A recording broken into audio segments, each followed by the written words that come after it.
Whether you're a skeptic or a believer, join me, Rob McConnell, as together we'll investigate the world of the paranormal and the science of parapsychology here on the X-Zone Radio TV show on XZBN and the X-Zone TV channel on Simul TV. Since 1990, the X-Zone Radio TV show has been the place where people dare to believe and dare to be heard. Together, we'll investigate UFOs, aliens, ghosts, Bigfoot, psychic phenomenon, lake monsters, conspiracy theories, government cover-ups, the truth embargo, alien abductions, ESP, haunted locations from around the world, and so much more.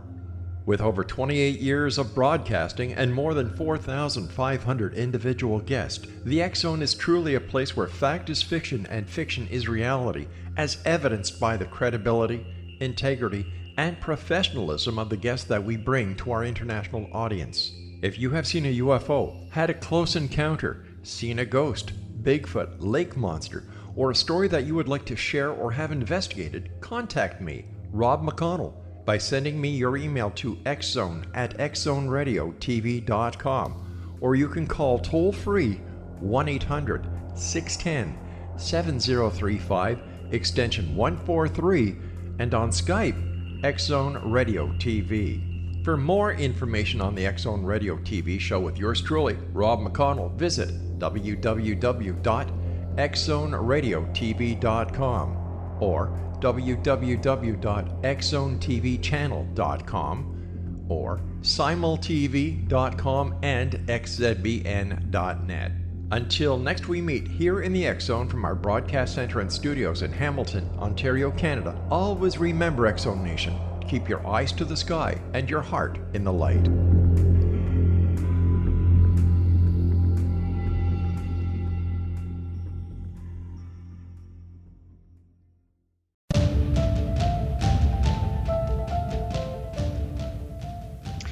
Welcome to another episode of Cal's Corner Radio Show here on the X-Zone Broadcast Network. My name is Kal Korff and I'm your host, and the executive producer of the show is Rob McConnell. Now, folks, for those of you who listen to the show as well as those of you who are new, we cover in not every episode literally, but the format of the show is largely unrehearsed, unscripted. We have guests on as needed, and we cover everything from politics to the paranormal, which of course is a wide variety of subjects. Tonight will be in that spirit, certainly. At the top of the first segment here, we're going to update you on the important story that's going on that we have been following and brought to you exclusively here. And this is the story of famed Fox producer Robert Kiviat in his now officially, formally filed lawsuit against former CIA disinfo scientist and who used to work the CIA Weird Desk, Ron Pandolfi. Others named in that lawsuit are former Congressman Daniel Marriott of the Marriott hotel chain and family. That's a bizarre twist to this in itself, on top of the involvement of Mr. Pandolfi. Others involved are Dr. Hal Puthoff. They will likely be called under oath to testify in penalty of perjury, as will these individuals, and of course, Joe Firmage, which of course is another twist to this. Hollywood could not script something more bizarre than this very real case here. Now, as I mentioned in our last update, and for those who have been following postings on social media, and Rob McConnell has been also updating people, and it's important to keep that in mind and follow his updates because they're more timely than mine, meaning this show is once a week. So we now know that the lawsuit has been filed. Any time now, the actual court docket, the documents, the case number, etc., will appear online, available in the public domain. Once we have that information, we're going to make it public, of course, but the update to you will probably come from Rob McConnell because it's due to break any time. And a week from now, the next time we do this show, it'll be old news. It'll be public information. We may discuss it. We don't know until next week, but it's due to break any time. And Rob McConnell, of course, will give you the updates, and please go ahead and follow on the X-Zone to get those. All right, so again, we wait to see what happens. Again, I remind everybody of the bottom line here. You know, I've heard the response to the expose from several weeks ago about Harry Reid and this whole involvement with Bigelow and this stuff going on, this waste of taxpayer money to supposedly pay these individuals, private citizens, to tell the government what they know about UFOs when the government would certainly already know that answer if they were even wanted to know. Again, they would have that data because they've got the military, they've got radars, they've got satellites, they've got all kinds of instrumentation. They've got millions of eyes and ears out there, so to speak, in the form of personnel and technology. Of course, they're going to know more about that subject than a private citizen would. It was a total waste of money. When you drill down into that, it just stinks, and that is the best way to describe it. This has been exposed. People have rightfully questioned it. And here you have ex-Senator Harry Reid again saying, even as of a few days ago, we need more money for this kind of stuff. And no, we don't. We need money spent for the right things, not the wrong things, regardless of what the subject is. Now, because of this lawsuit, and this is why it's important, some of these people who have been doing this, misleading UFO researchers and the public for decades, who have been running disinformation operations, arguable scams that can be objectively proven, they're going to be before a court of law. It doesn't get any better than that. They're going to be deposed, put under oath. There is the legal right to discovery. And this is unprecedented.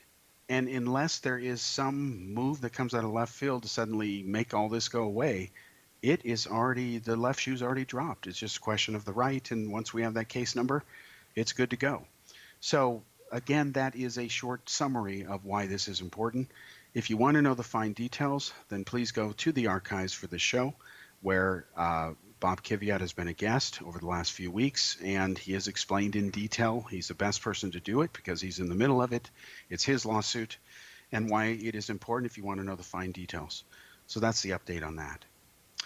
Now, let's switch to a different subject that is also UFO related, but it also involves what I think, at least from my personal view here, is a travesty. And I think this is, again, a sick sign of some very worrisome times.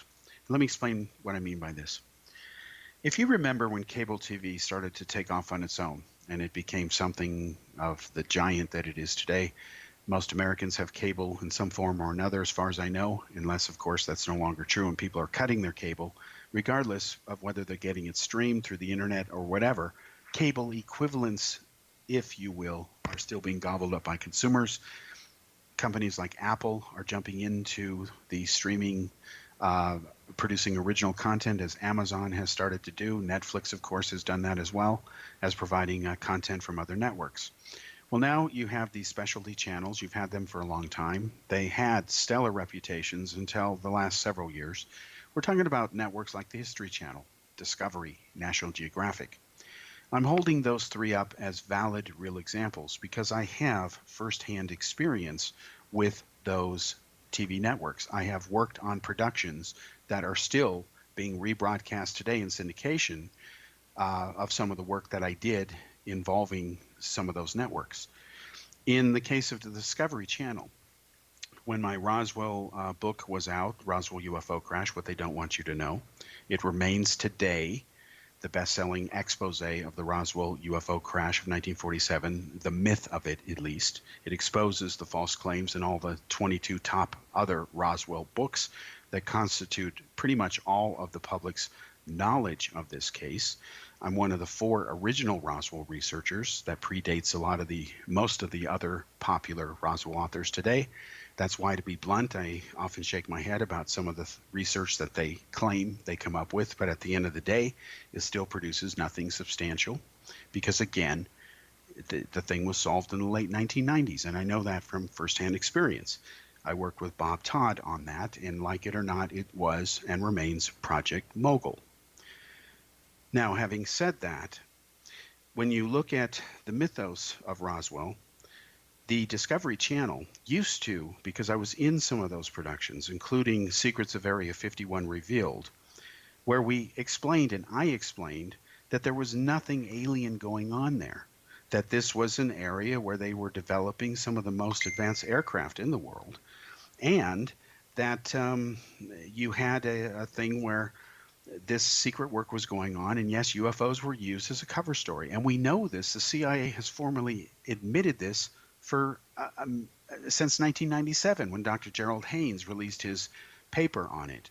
In fact, they haven't admitted everything they've been doing. And we may get more admissions pretty soon because when Pandolfi, again, who worked the CIA Weird Desk, he succeeded Kit Green, who worked the Weird Desk. When Pandolfi is put under oath, who knows what's going to be asked? That's up to Bob Kiviat's lawyer. But there is, again, this chance for inquiry. So we may find about other activities where they have misled or participated or helped create or whatever UFO reports, like we know they did in secret spy overflights that were done over the decades where they were reported as UFOs. They remain classified as unknowns in Blue Book files. But it turns out that, they were actually caused by these secret flights instead of aliens visiting the Earth. Now you have today's incarnation of the Discovery Channel and the History Channel and National Geographic. For years now, these networks have sold out their credibility. In their view, they haven't done that. In their view, they're doing a wider public service by expanding and mixing and blurring the lines between fact and fiction, fantasy, entertainment, edutainment, to the point where people who don't know the real history or real genesis of whatever it is they're watching on these networks, they are misled to believe deliberately, in the interest of money, profit, ratings, market share, whatever you want, pursuit of the almighty dollar, whatever you want to call it. They are essentially deceived, lied to, misled, all under the guise of, edutainment or whatever excuse you want, anything but the truth. And probably the most recent example, which at least pushes my buttons, is this Project Blue Book series that's on there.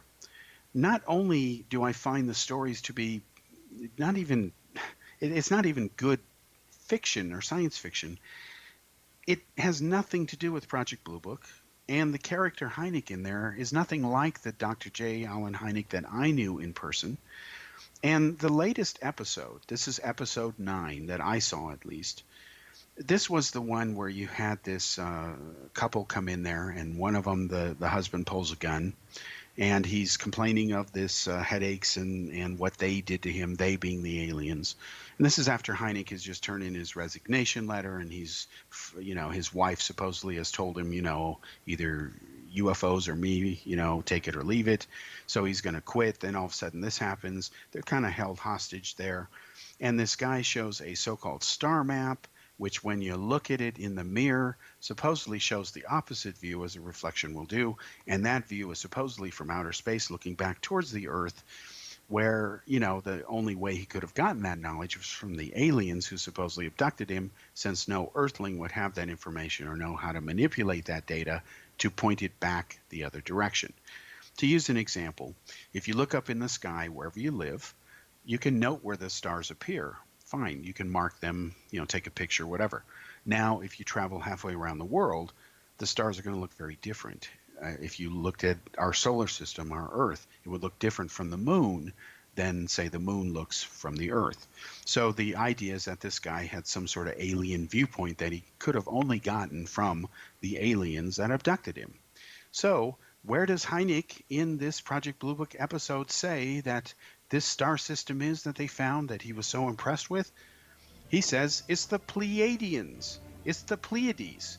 Yes, you can't make this up. We'll be back after this commercial break.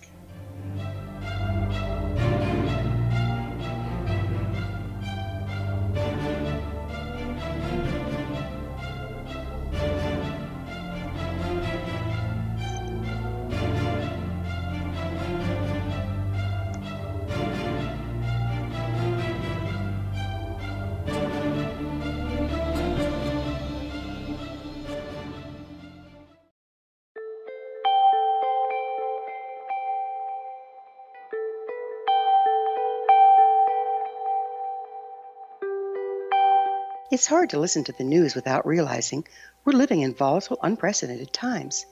Yet never has there been such an opportunity to transform the human condition. As old structures fail, where can we find the guidance to co-create a better way? Find Your Path Home is an ever-evolving, leading-edge information, education, and healing resource center designed to support and guide you on your path to unity and enlightenment. Based on sound principles employed by shaman worldwide, we provide techniques that can support you through the current transitions, offering online shamanic classes, international long-distance shamanic healing sessions, complimentary Mission Evolution radio episodes and Stairway to Heaven TV vignettes, seminars, retreats, and much more. All of this can be found on findyourpathhome.com. So I was watching the X Zone TV channel last night when I was abducted by aliens, and they kept repeating to me over and over again, simultv.com, simultv.com. What's simultv.com? That's what I asked them. They had it written on the side of their UFO. How do you spell that? UFO. No, I mean simultv.com. simultv.com. simultv.com. Right. simultv.com. Interesting that you were abducted by aliens in a simultv.com UFO last night. Oh, yeah? Yeah. Now that you mention it, I remember now last night I was awakened from a deep sleep. My great-grandmother was standing there. She said she'd come from the hereafter to tell me about simultv.com. She even spelled it out for me. simultv.com, sonny boy. simultv.com. simultv.com, sonny boy. Wow. Yeah. Guys, you'll never guess what my psychic guru just told me. simultv.com. Exactly. Are you guys psychic too? Of course. We all know about simultv.com. simultv.com.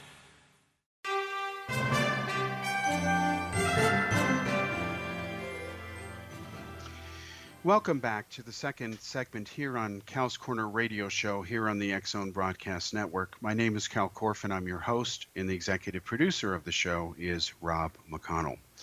Now, folks, as I was saying in the first segment before the commercial break, the latest episode of Project Blue Book, this supposedly historically accurate series, if you believe in myths, it isn't. It's pure fiction. It's even hard to say it's loosely based on facts because very little of it is true. Yes, there was a Dr. J. Allen Hynek. Yes, he was the scientific advisor for Project Blue Book, probably the most famous person associated with Project Blue Book. He was with it for a long time, decades. I knew Dr. Hynek. He was a friend of mine and a mentor. I learned a lot from him. And I'm going to share now with you something which is factual. You can look it up. And what's ironic in this episode is after they look at this star map, and you can tell that they've got the idea for this script by basically cribbing from the famous, or what I say now, infamous Betty and Barney Hill abduction case, which we'll come back to in a bit in this show to prove that it is not what its proponents have essentially lied about and claimed that it is. And we'll again come back to that in a bit. So what I've got in front of me now, it's been a long time since I've seen this. This is my book, Spaceships of the Pleiades, The Billy Meier Story. It was published by Prometheus Books. It remains the best-selling expose of all time on the Meier case, still true today, and it exposed all the best-selling Meier books up to that time. And its conclusions have withstood the test of time. In fact, they've been independently verified by wonderful researchers who have taken the research even further than some of the stuff I did. And they deserve credit for it. People like Philippe Langdon. He's done a great job recreating all of Meier's photos, way more than I bothered to do. So here I am looking at the book, and on the back of the cover, here's a quote from J. Allen Hynek. And Hynek supplied some quotes for the book because I ran by the research I was doing, exposing Meier, by him as part of the peer review process. He says, this book is the definitive expose of the most infamous, ambitious hoax in UFO history. Okay, so that was a quote from Jerome Clark of the J. Allen Hynek Center for UFO Studies. There's another quote from, Walt Andrus endorsing the book, then another quote from astronomer Tom Gates, who was a NASA spokesman. Now, if you look inside the book, there is a quote from Dr. J. Allen Hynek. And the reason that this is relevant is because on page 81 of the book, I had asked Hynek to look at the astronomical data that Billy Meier was supplying through his contact notes. And of course, Hynek is an astronomer. And so what Hynek said is that the Pleiades were the worst possible group of stars for aliens to come from, for extraterrestrial life to come from, because it was still in the process of forming. They were only tens of millions of years old. They're still basically giant gas balls. And that quote is in the book.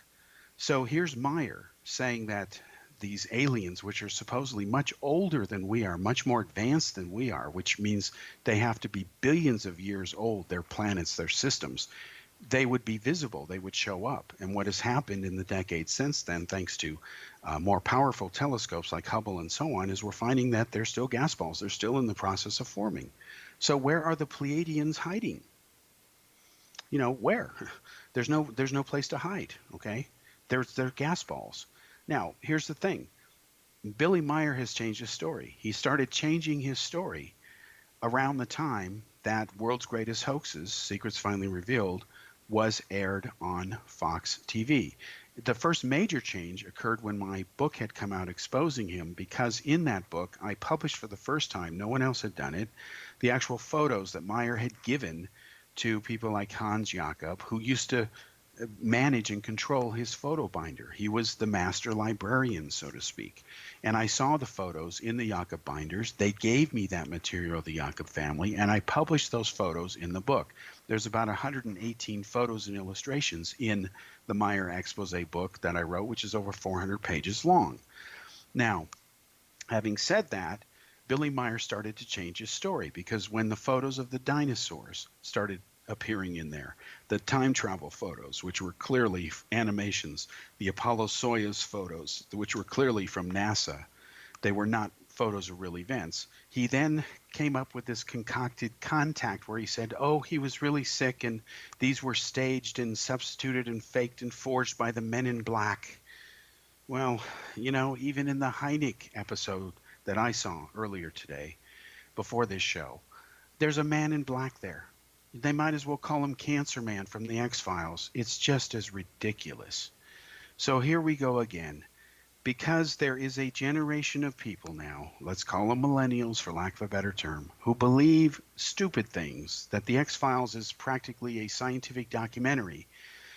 It is not, it never has been, it never will be. But because of hoaxes and frauds like Billy Meyer, terms like the Pleiadians are enshrined in our culture. You've got things like Men in Black, you've got the Aviary, you've got MJ-12. These things get constantly referenced, even in so-called respectable productions that are misleading you because those producers themselves are from younger generations and they don't know any better, which is even more excusable than the public not knowing better. I guess you can forgive the public for, of course, not knowing everything, or maybe they're too lazy to do research. Fine.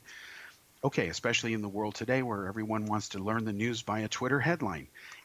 That kind of approach is not going to work in a complicated issue like who killed Kennedy. How do you really want to understand how JFK was murdered? How you can prove that Oswald really did fire all 3 shots? There wasn't 4 shots. You can't do that in a short tweet. It's just basic physics. So you got to go into a lot of details, and that kind of coverage and detailed information is just increasingly rare in today's world, especially from journalists, because the irony is with infinite means of communicating now, it's never been easier nor more widespread. Most of the planet is literally online now in some form or another.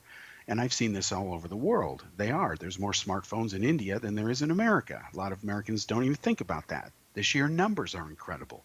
Well, it gets that way when you have a country where you have over 1 billion people. That's, 3 or 4 or 5 times larger population-wise than, say, a country like, United States. So everyone's online, and yet the ignorance is also at an equal all-time high. So is the polarization.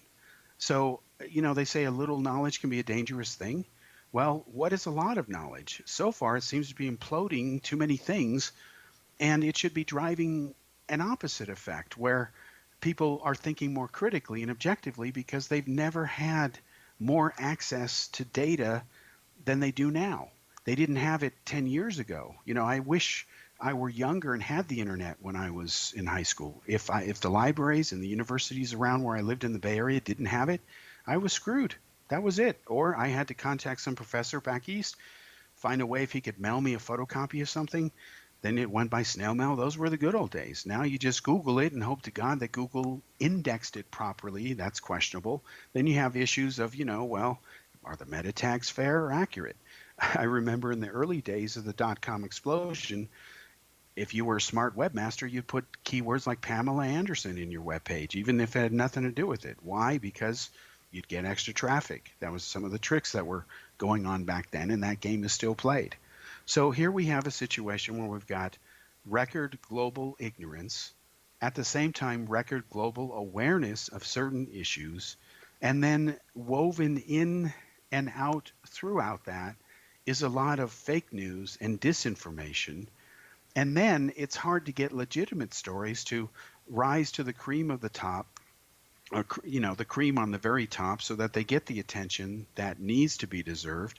Or you got ridiculous stories that end up going viral, and there's no way to predict what's going to be a hit and what's not going to be a hit.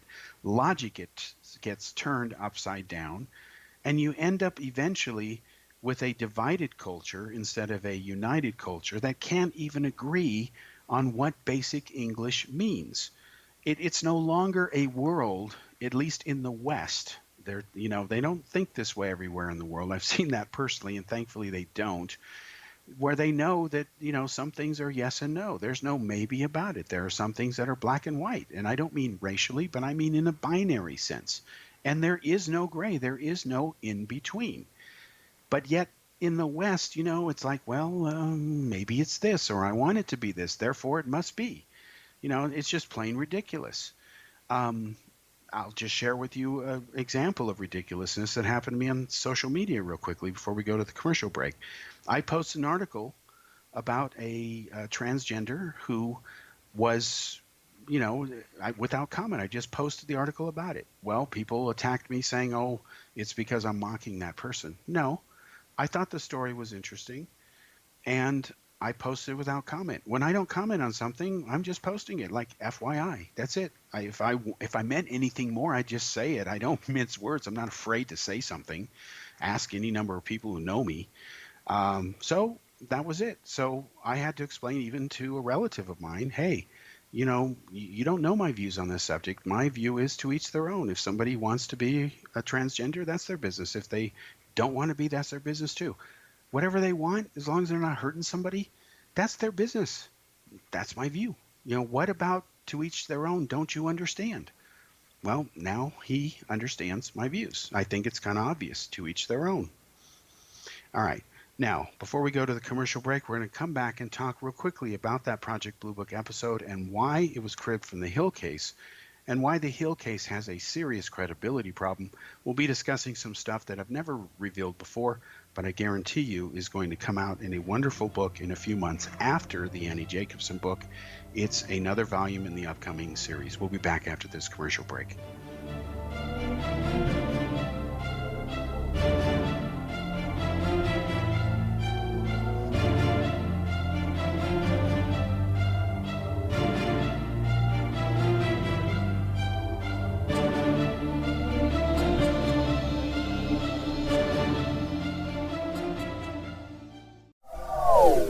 They are here, and they've been here for thousands of years, making their presence known in the shadows. They might be seen by a lonely motorist on a deserted road late at night, or by a frightened and confused husband in the bedroom he is sharing with his wife. But who are they? What do they want? Why are they here? Perhaps most concerning, has the government been aware of their presence all along? The new book by L.A. Marzulli, UFO Disclosure, the 70-year cover-up exposed, delves into the world of UFOs. Can full disclosure be soon? Order now and receive a free hour and 37-minute DVD on the UFO phenomenon. UFOs are real. Get both the book and the DVD, a $40 value, for only $19.99. To order your book and DVD today, go to lamarzulli.net. That's LAMARZULLI.net. Rob McConnell here, presenting an overview for Nicholas Paul Jennings, author of a fascinating book, Amen. It presents facts revealed by Egyptologists, facts that enable us to understand why Amen is the beginning of creation of God. It provides recommendations for religious leaders of the major religions to unify their beliefs and teach the Word of God. Love one another. Amen informs people how mankind conceived God. It was the Egyptians that developed the concepts of a soul, a hereafter, and Son of God. And finally, after the worship of many gods, they conceived the belief in one universal God, the maker of all there is. For more information, visit www.futureofgodamen.com. That's www.futureofgodamen.com. You have heard of the X Zone? Now watch it on Simul TV, plus 500 video games, live TV channels, free video on demand, worldwide, and more. Does this sound like tomorrow's television? Well, it is, but you can have it today, right now. It is Simul TV. Simul TV offers what the others only wish they could provide. 15 exclusive channels like X Zone, sci-fi, and horror. We are worldwide. No other provider offers that. 500 built-in video games. No need to have an extra expensive system. We have them included. Free video on demand. Live streaming events from around the world. Interactive online network, and much more. Tomorrow's TV today. Simul TV. Sound too good to be true? Well, it's not. You can have Simul TV today. Sign up at simultv.com.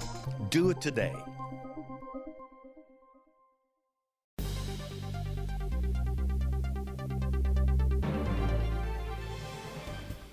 Welcome back to Cal's Corner Radio Show here in the X Zone Broadcast Network. Once again, my name is Kal Korff, and I'm your host, and the executive producer of the show is Rob McConnell.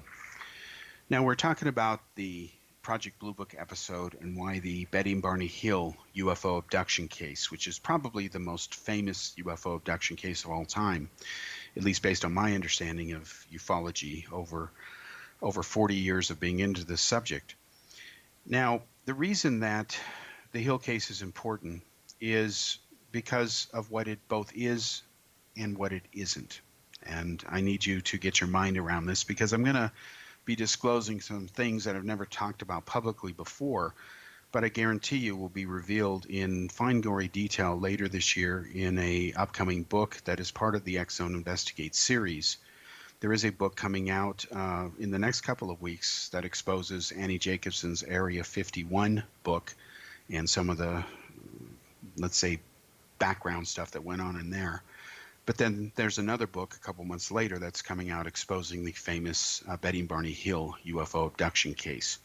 And let me explain the genesis of how that's possible and why I'm confident that this will rewrite history as we know it today regarding that affair.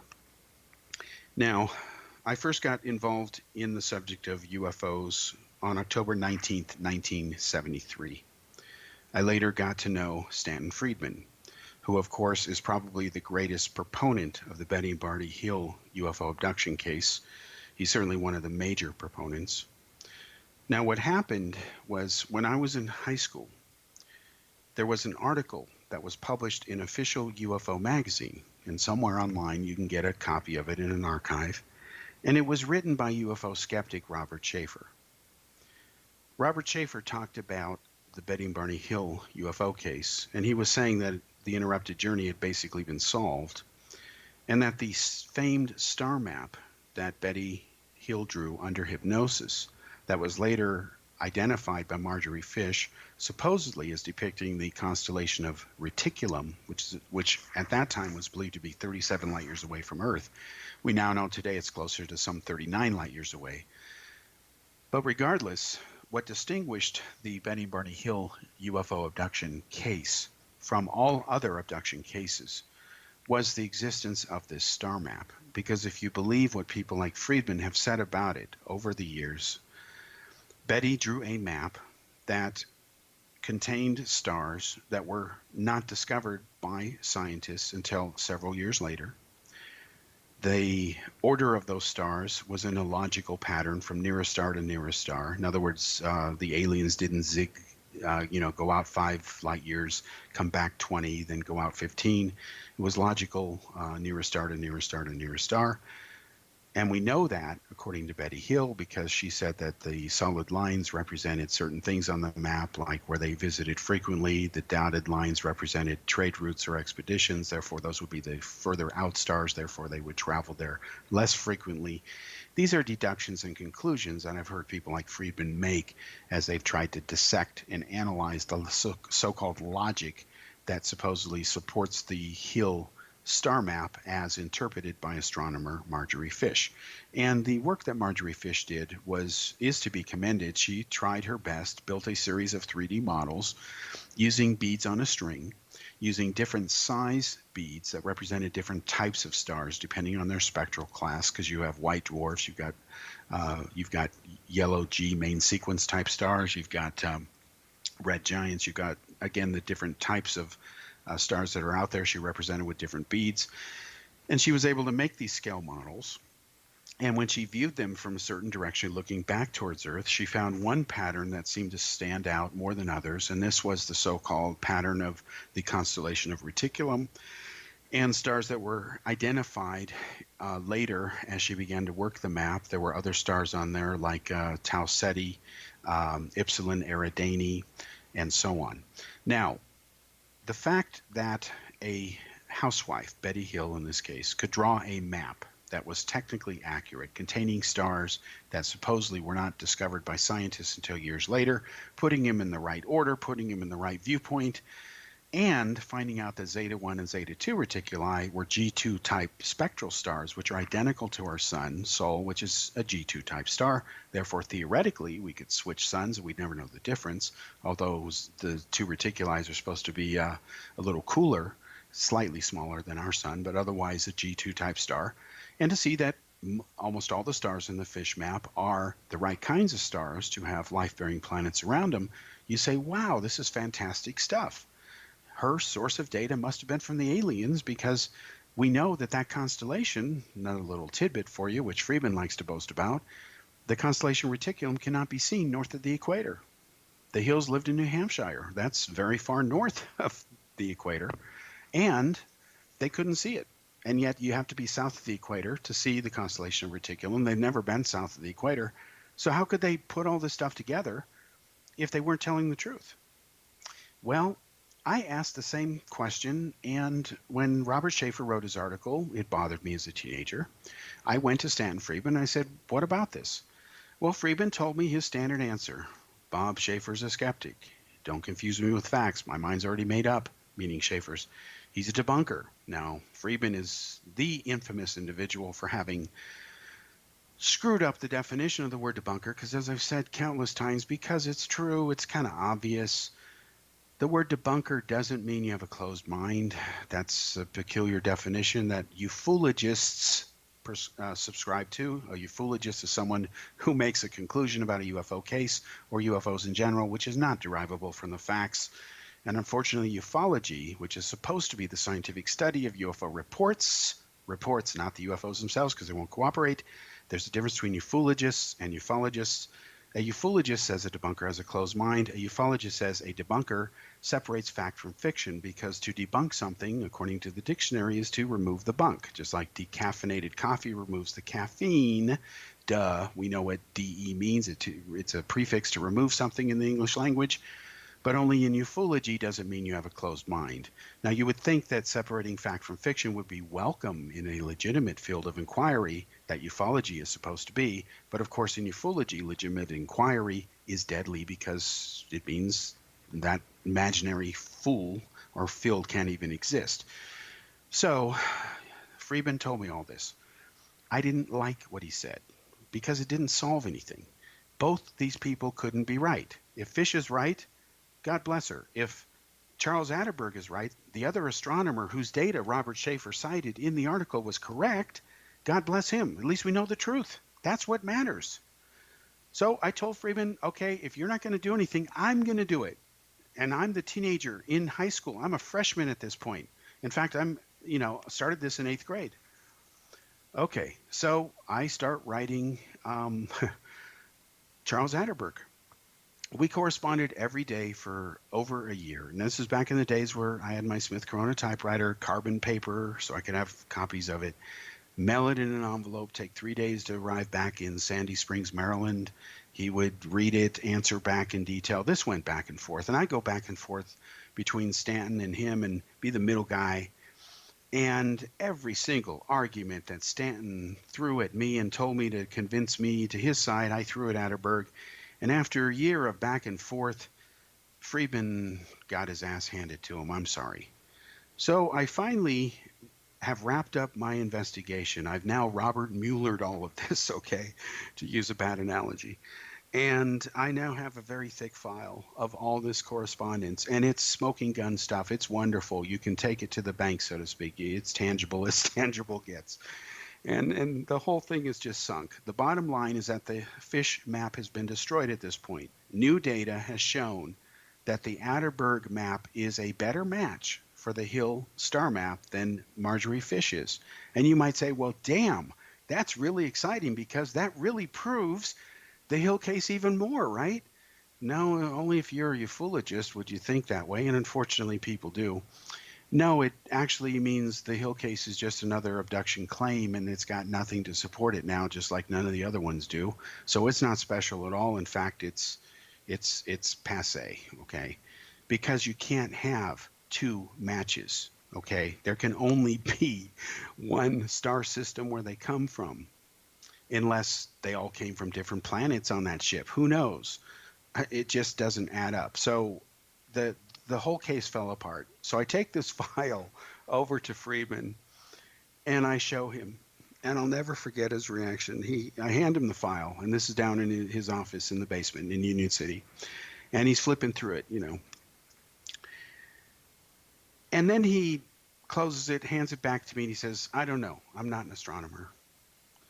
And I was thinking, I'm sorry, you bastard, because how dare you make a living, travel all over the world to all these countries and hundreds of colleges like you like to boast about, bragging about the fish map, talking about how astronomically sound it is, citing so-called chapter and verse, saying you're the only full-time scientist devoted to the study of UFOs, and it's okay for you to be not an astronomer or expert, which you're not. You're a physicist. That's fine.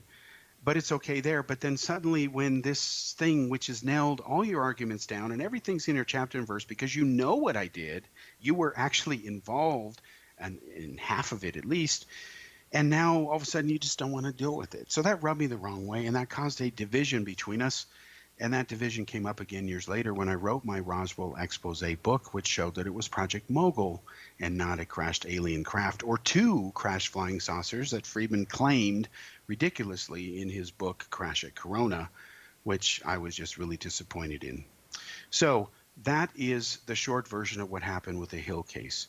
And when we come back for the fourth and final segment, I'll explain why that's relevant and why nobody is going to be able to run from this when this material comes out. We'll be back after this break.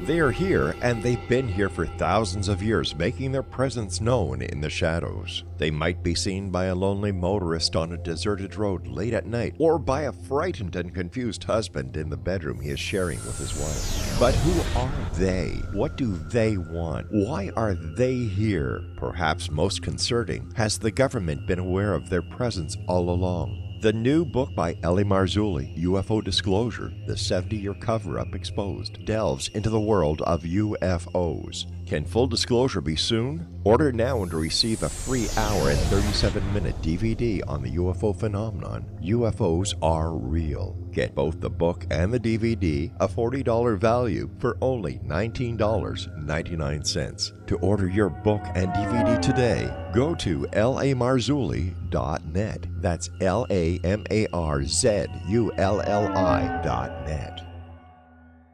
So I was watching the X Zone TV channel last night when I was abducted by aliens, and they kept repeating to me over and over again, simultv.com, simultv.com. What's simultv.com? That's what I asked them. They had it written on the side of their UFO. How do you spell that? UFO. No, I mean simultv.com. simultv.com. simultv.com. Right. simultv.com. Interesting that you were abducted by aliens in a simultv.com UFO last night. Oh, yeah? Yeah. Now that you mention it, I remember now last night I was awakened from a deep sleep. My great-grandmother was standing there. She said she come from the hereafter to tell me about simultv.com. She even spelled it out for me. simultv.com, sonny boy. simultv.com. simultv.com, sonny boy. Wow. Yeah. Guys, you'll never guess what my psychic guru just told me. simultv.com. Exactly. Are you guys psychic too? Of course. We all know about simultv.com. simultv.com.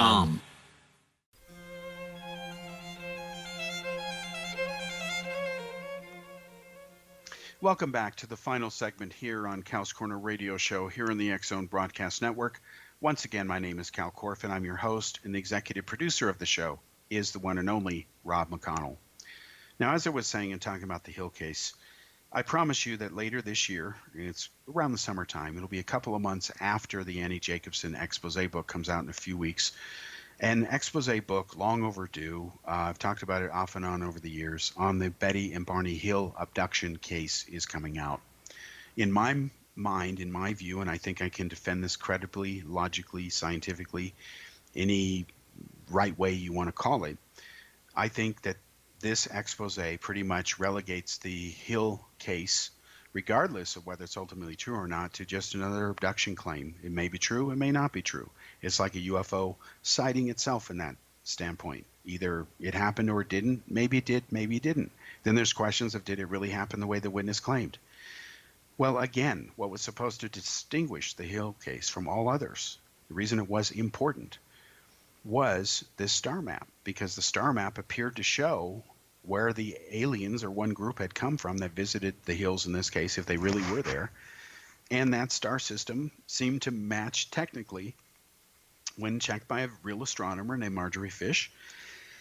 And it seemed to hold up. And Friedman's arguments for it at that time, although they were under attack and questioned by famed astronomers and scientists like Carl Sagan, even Dr. Hynek was a bit skeptical. I talked to him about that. He didn't bite on the Hill case to the degree that Friedman did. And now we find out that it turns out that Charles Atterberg, another astronomer, found a better match. And contrary to the claims of what Friedman has said, even to this day, as far as I know, he can correct me if I'm wrong, he still maintains today that the Atterberg interpretation is not as good as the Fish map, and that just is not correct. It was not ever correct. And my file on that not only exists, the file that I gave him to look at all those years ago, in the 1970s, folks, dating myself here, I still have. And excerpts from that file and those original carbon copy letters and original typed letters to Atterberg and back and forth are going to be in this book. And unlike the MJ-12 documents, these originals exist. They can be examined forensically by anybody who dares to question their authenticity. And this file is a smoking gun that essentially shows that the Hill star map, as interpreted by Marjorie Fish, did not withstand the test of time despite her best efforts. There was no deception on her part. She actually made some mistakes. She had 2 of the stars upside down, for example, but independent of that, the map didn't hold up. Atterberg's interpretation was better. Now, what about today? Today, the news has gotten even worse for the Hill case, and this has been true for a couple of years. Since the Hill map and star catalogs used to be done and published by the likes of Gliese, this famous Gliese star catalog, we now, of course, have orbital telescopes and instrumentation that is much more accurate and fine-tuned. It turns out that the Hill map has fared even worse, that the stars don't even match up to the degree that Atterberg thought. And that's not Atterberg's fault, because both Atterberg and Fish used the best data that they could at that time, that was available at that time, and they did the best job that they could humanly possible at that time. They should be credited and lauded applauded, praised even, for doing the best job they could at that time. It was a sincere effort. What I argue has not been a sincere effort are people who have known the truth deep down about this, and they have not told the truth all these years. When I read Stanton Friedman's book in India about, taken or captured, about the Hill case, when I saw that Dr. Bruce Maccabee had done the forward to it, I still have to do this with Bruce. I should have done it years ago when I first read the book. I should have contacted Bruce and said, I got some bad news for you about the fish star map, and shared with him what I knew. My apologies to Bruce for not doing that.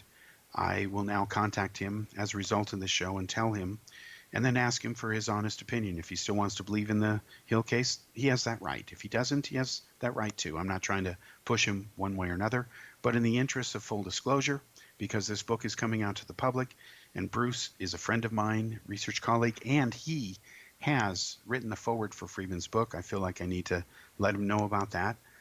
And then, of course, with the issue of the Atterberg data, as I told people who were attacking me when, I first revealed this from India years ago, these are fanboys of Friedman. There was one particular, I think his name was Andrei Skondras. I warned him years ago that this was going to come out. And of course, he essentially did everything, practically accused me of lying. And, here I am sitting on the smoking guns. But I decided to release it at a date and time of my choosing and when it was appropriate.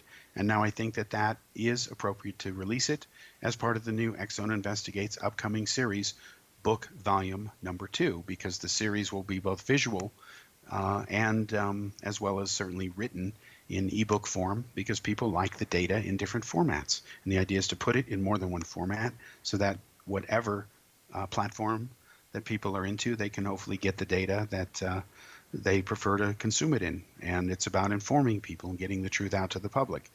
In my short life of investigating paranormal and mysteries and trying to solve things, and even being an investigative journalist, covering more down-to-earth subjects, I have found that the truth is always more interesting than fiction. In other words, it is disheartening to investigate a UFO case and find out it's a hoax or whatever. And of course, that's always a letdown. On the other hand, some of what's involved in that, it's often more interesting.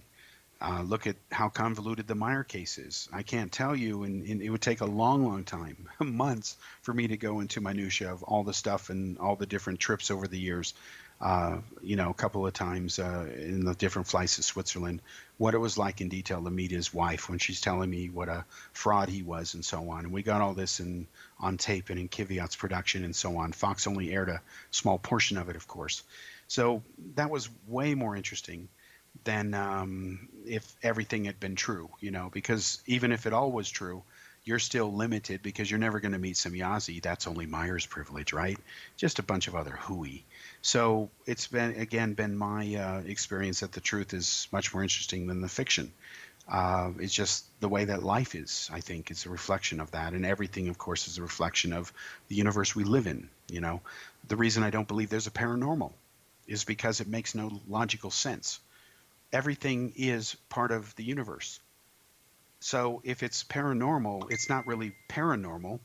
It's really normal. It's just we haven't discovered it yet, or we haven't recognized it or properly classified it yet. Look at science, the DNA study of the human genome and trying to trace the evolution and ancestry of human beings and how they've evolved. Did we come out of Africa and so on? Well, the skeletal evidence indicates we did. We came out of Africa. But yet the latest analysis of DNA evidence indicates that no, we came out of an area in southern Australia when the continents were, closer together and people could migrate between them. Now there's oceans separating them. Well, which is it? It can't be both. It has to be one or the other. But DNA evidence is pretty hard to refute if it's done right. Fossil evidence without DNA to back it up, or you've got carbon dating and other things like that, you can be off and not even know it. That's a fact. So the truth is much more interesting than the so-called fiction at this point.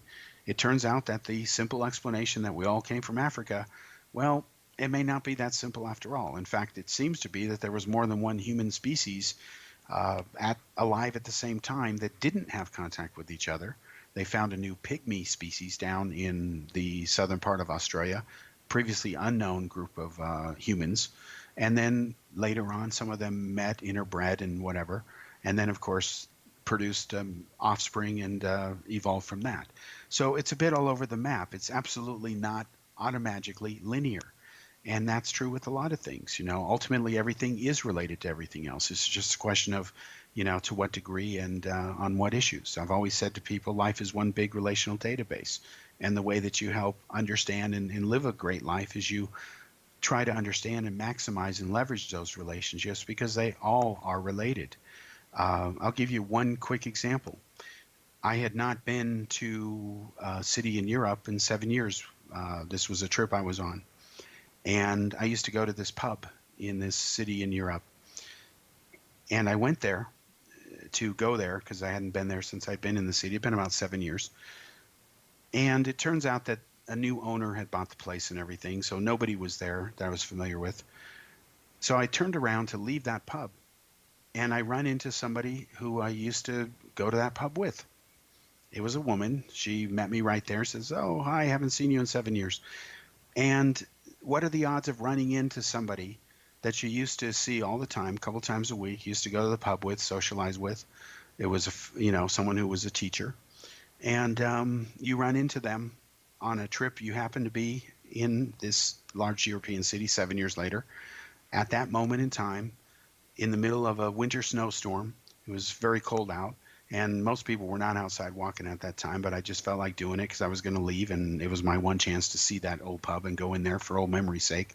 And then I run into this teacher that I used to see all the time. And it turns out she was moving out of that city. She lived there for more years than I did, and she was going back to her own country. And what are the odds of that happening? Well, the odds are astronomically against it, but it did happen. And it's happened to me many times around the world. And I've heard a lot of people tell me similar stories because everything ultimately is all related to one another. Once again, it's a question of to what degree and on what issues. So we're going to end the show on that note for tonight, and we will continue next week, and we'll provide you an update on the Kiviat situation as well as the upcoming expose on Annie Jacobson's Area 51 book scandal.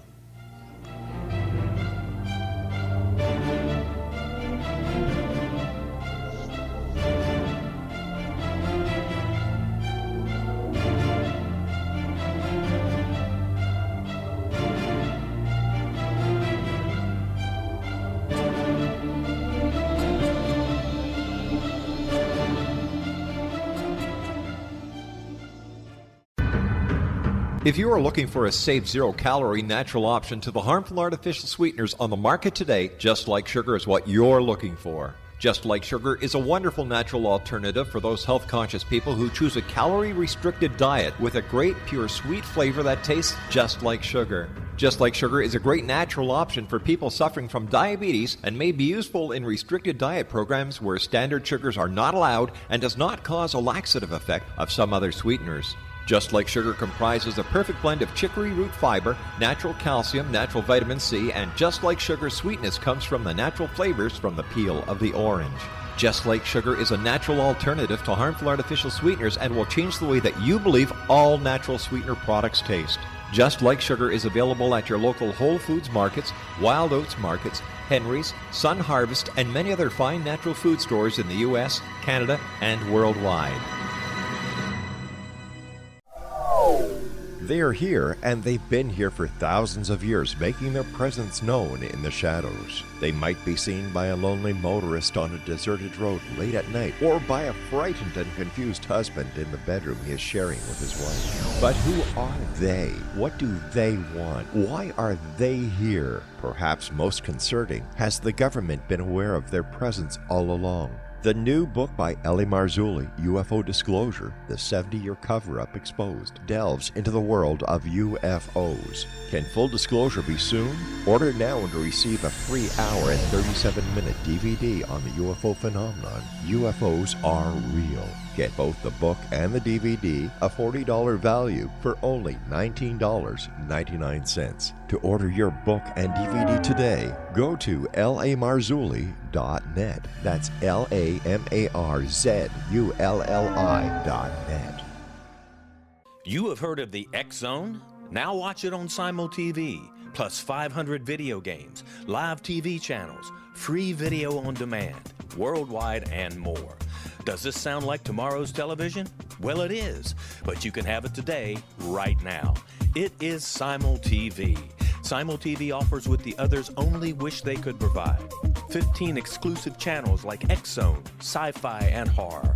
We are worldwide. No other provider offers that. 500 built-in video games. No need to have an extra expensive system. We have them included. Free video on demand. Live streaming events from around the world. Interactive online network, and much more. Tomorrow's TV today. Simul TV. Sound too good to be true? Well, it's not. You can have Simul TV today. Sign up at simultv.com. Do it today.